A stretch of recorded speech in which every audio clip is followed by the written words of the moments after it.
Et on est de retour sur Radio Champeau, sur les ondes de Radio Albiges 95.4, 104.2. Et aujourd'hui, on accueille dans le studio Myriam. Bonjour. Et Maëlle. Salut.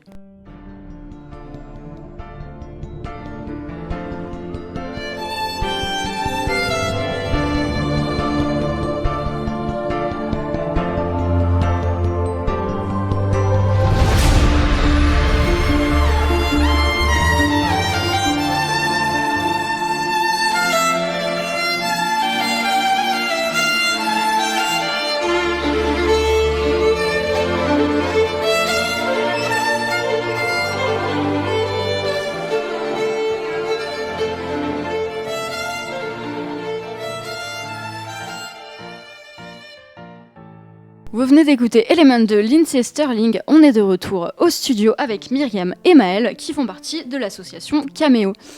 Vous pouvez un peu nous parler de cette association, qu'est-ce que c'est, son but, ses actions sur la fac? Alors, Caméo, c'est une association de cinéma, d'audiovisuel sur le campus de Champollion. Et on y fait des photos, des vidéos et aussi des web-séries. D'accord, et si vous êtes aujourd'hui dans le studio, c'est pour nous parler d'un film, lequel? La La Land. Donc de Damien Chazelle, qui est sorti en 2016 dans nos salles. Et donc c'est un film qui est une comédie musicale mais aussi une histoire d'amour et qui peut être pour tout public, bien qu'elle soit plutôt conseillée pour les jeunes adultes. Ça a été un succès total, notamment pour les spectateurs et les critiques, ça a rassemblé tout le monde. Et c'est l'histoire de deux personnages qui vivent à LA, donc une jeune femme, Mia, et un homme, Sébastien, qui sont tous les deux passionnés d'art, l'un de jazz et l'autre de cinéma. Et ils vont se rencontrer, et il y a toute une histoire d'amour entre eux, mais aussi c'est une histoire d'ambition et de rêve, principalement. Ok, on pourrait commencer par un 50-50, c'est-à-dire que vous pourriez parler en premier des points positifs, si ça vous dit, et ensuite des points négatifs. Mais apparemment, à ce que j'entends, il y a plus de positifs que de négatifs. Il y a beaucoup plus de points positifs, oui. Alors, du coup, pour les points positifs, il y a déjà le casting. C'est quand même un casting assez conséquent parce qu'il y a Ryan Gosling, Emma Stone, puis aussi le chanteur John Legend. Et le film, il a été fait donc par Damien Chazelle, qui a aussi réalisé Whiplash, il me semble, il y a 2 ans, qui a été nominé aux Oscars aussi. Et la musique, elle est composée par Justin Hurwitz, qui a travaillé aussi avec tous les films de Damien D'ailleurs, les deux étaient amis à l'université. Et ils ont eu l'idée du film lors de leur dernière année. Donc ça présage du bon pour nous, voilà. Je pense. Et aussi, le film, il est esthétiquement parfait. Enfin, quand on regarde les images, ça est extrêmement travaillé. Et la soundtrack aussi, qui a été nominée aux Oscars, c'est à travers les musiques que l'histoire est racontée principalement. Et les musiques sont vraiment tout public et elles sont touchées aussi bien les jeunes que les adultes. Donc, voilà, la force du film, elle est dans les couleurs et dans la musique. Tout a une signification, il y a beaucoup de symbolique. Et c'est en revoyant le film plusieurs fois qu'on s'en rend compte. Au premier visionnage, on peut pas tout voir, en fait. C'est-à-dire, on peut avoir un exemple, si t'en as un comme ça dans la tête, de symbolique? Oui, par exemple, la première scène, c'est un plan séquence vraiment très large sur une autoroute où il y a tous les gens de l'autoroute qui font une comédie musicale. Et ils font toute une chanson en dansant sur les voitures. Et en fait, au premier visionnage, c'est très impressionnant parce que ça a été tourné en une seule fois.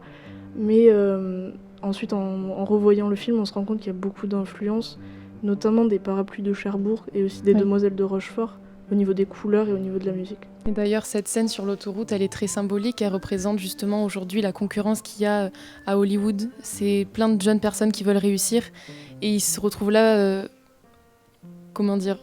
c'est un embouteillage. Oui, un embouteillage sur l'autoroute parce qu'ils sont des milliers à être en concurrence les uns les autres en fait. Voilà. Et après, pour les autres points positifs, c'est surtout l'investissement des acteurs. Donc pour Ryan Gosling, par exemple, il joue le pianiste de jazz et il a dû s'entraîner 6 heures par jour pendant une semaine.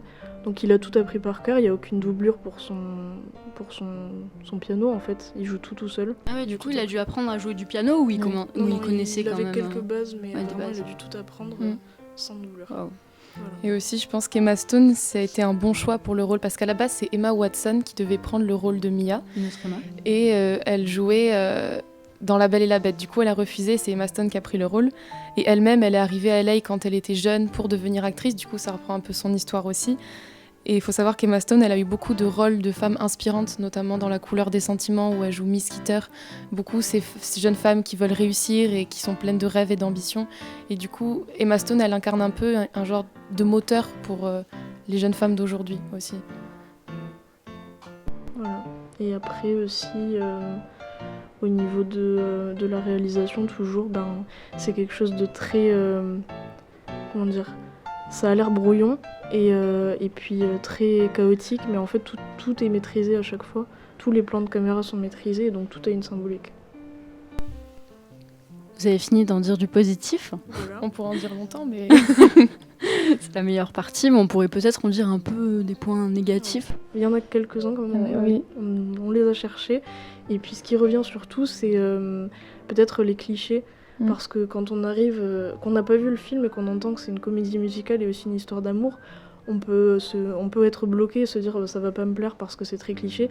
Et même si ça sort dans le film du genre, c'est complètement différent, mais c'est vrai qu'il peut y avoir quelques clichés Il y en a pas mal qui au niveau des petits regards amoureux ou je sais pas. Même des paroles, des disputes, voilà, c'est des choses récurrentes qui reviennent toujours. Et il y a pas mal de lenteur aussi dans le film. Au début, on a du mal à rentrer dedans tout de suite. La première scène est très impressionnante. Voilà. Puis ensuite, c'est un petit peu plat, tout va bien, tout marche bien dans le coup. Puis ensuite, jusqu'à qu'il y a l'élément perturbateur et puis après tout va mieux. Mais finalement, le film finit pas. On n'est pas. Oui, c'est pas du tout une fin à laquelle on s'attend. En fait, voilà. C'est vraiment quelque chose de surprenant. Du coup, on débouche encore sur un point positif. Oui, mais donc, du coup, ça cache, ça casse un peu les clichés. Il peut y avoir une lenteur dans le film. Oui. Ça par contre, oui. D'accord. C'est ça le problème. Après, il y en a d'autres, je pense. On a eu du mal à les trouver. Oui. Du coup, il y a aussi quand même un autre point négatif. Oui, c'est un point négatif qu'on retrouve partout, mais c'est dommage qu'ils aient pas changé ça avec La La Land. C'est que les acteurs principaux sont des acteurs blancs qu'on connaît. Enfin, c'est rare à Hollywood qu'on ait des acteurs de couleur. Et ça, c'est quelque chose que les spectateurs attendent de plus en plus, qu'il y ait ce changement qui se fasse à Hollywood. Et c'est justement un film sur Hollywood, donc ça peut aussi dénoncer ça, je pense. Le fait que les acteurs... C'est vrai. Voilà. Mais après, il faut savoir quand même, aux Oscars ces dernières années, ce qui a été le plus souvent récompensé, c'était les films documentaires et les films quand même sur la condition noire, etc. Ouais, je pense à 12 Years a Slave. Et du coup, maintenant, j'ai vu que ce qui revenait plutôt à la mode, c'est les films hollywoodiens qui parlent eux-mêmes de Hollywood. Donc au final... c'est peut-être un des succès de La La Land aussi, parce que ça parle du milieu du cinéma et notamment d'Hollywood. C'est peut-être pas un point négatif pour ce film-là, mais je suis d'accord que quand même ça revient souvent. Du coup, j'ai compris deux choses dans vos propos, mais je suis pas sûre, donc vous allez me corriger si je dis une bêtise, ça m'arrive souvent. Quand vous dites qu'ils prennent un peu des acteurs un peu clichés, vous le dites donc dans le sens que c'est des acteurs blancs et que c'est dommage qu'il n'y ait pas des personnes de couleur. Mais aussi, est-ce que vous entendiez un peu aussi qu'on voit tout le temps les mêmes têtes, que c'est tout le temps les mêmes acteurs qui jouent ? Disons qu'Hollywood ne donne pas de chance à des acteurs débutants, comme par exemple le personnage qu'incarne Emma Stone, c'est une jeune femme qui veut percer dans Hollywood, mais on lui donne pas sa chance alors qu'elle est très talentueuse.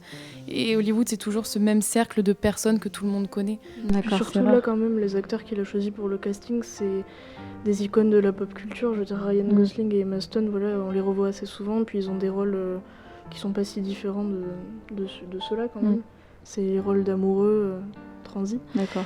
Mais du coup, voilà, c'est peut-être ça qui est dommage, que ce soit des acteurs qu'on voit souvent. Et puis c'est triste que justement on dénonce le fait qu'une actrice qui n'est pas connue ne peut pas percer et que dans le film lui-même on utilise une actrice qui est connue. Le seul film qui a pris récemment une actrice principale qui soit pas connue à la base, c'est Star Wars avec Daisy Ridley dans le rôle de Rey. Mais je crois que c'est le seul film d'Hollywood qui a fait ça. Récent. Oui, récent du moins. D'accord. Du coup, on a dit beaucoup de choses de ce film. On a dit des points positifs, des points négatifs, mais au final, qu'est-ce qu'on doit vraiment retenir ? Que c'est pas seulement un film d'amour, c'est surtout un film de passion, qu'elle soit amoureuse ou artistique. Et c'est aussi très axé sur les rêves et les conséquences que ça peut avoir sur est-ce qu'on peut réussir professionnellement tout en s'épanouissant dans sa vie privée en quelque sorte. Est-ce que l'amour c'est forcément un obstacle à la création artistique ou est-ce que ça peut lui donner une impulsion Du moins en fait d'avoir du succès, en fait, d'avoir de la reconnaissance. Est-ce que ça va pas mettre des bâtons dans les roues là-dedans justement ? Et pour un autre point aussi à retenir du film, c'est vraiment les chansons. C'est pas anodin si le film a un petit peu le titre de comédie musicale, c'est que l'histoire elle passe surtout à travers les chansons et à travers la gestuelle des danses en fait. Voilà. Donc la gestuelle, mais également les paroles des chansons. Oui. Ça permet de faire une transition en fait, les paroles entre le reste du film quoi. Ça explique le film aussi, voilà, c'est ça. L'histoire passe à travers les paroles de la musique. Et si on devait dire une dernière chose à nos auditeurs par rapport à ce film, pourquoi est-ce qu'ils doivent aller tout de suite le voir ? Enfin, tout de suite ou plus tard, si vous avez un moment. Mais parce que c'est génial. Parce qu'il redonne l'espoir, en fait. Quand on va le voir, surtout quand on est dans le processus de création, et, voir ce film, ça donne envie tout de suite d'avoir plus de projets.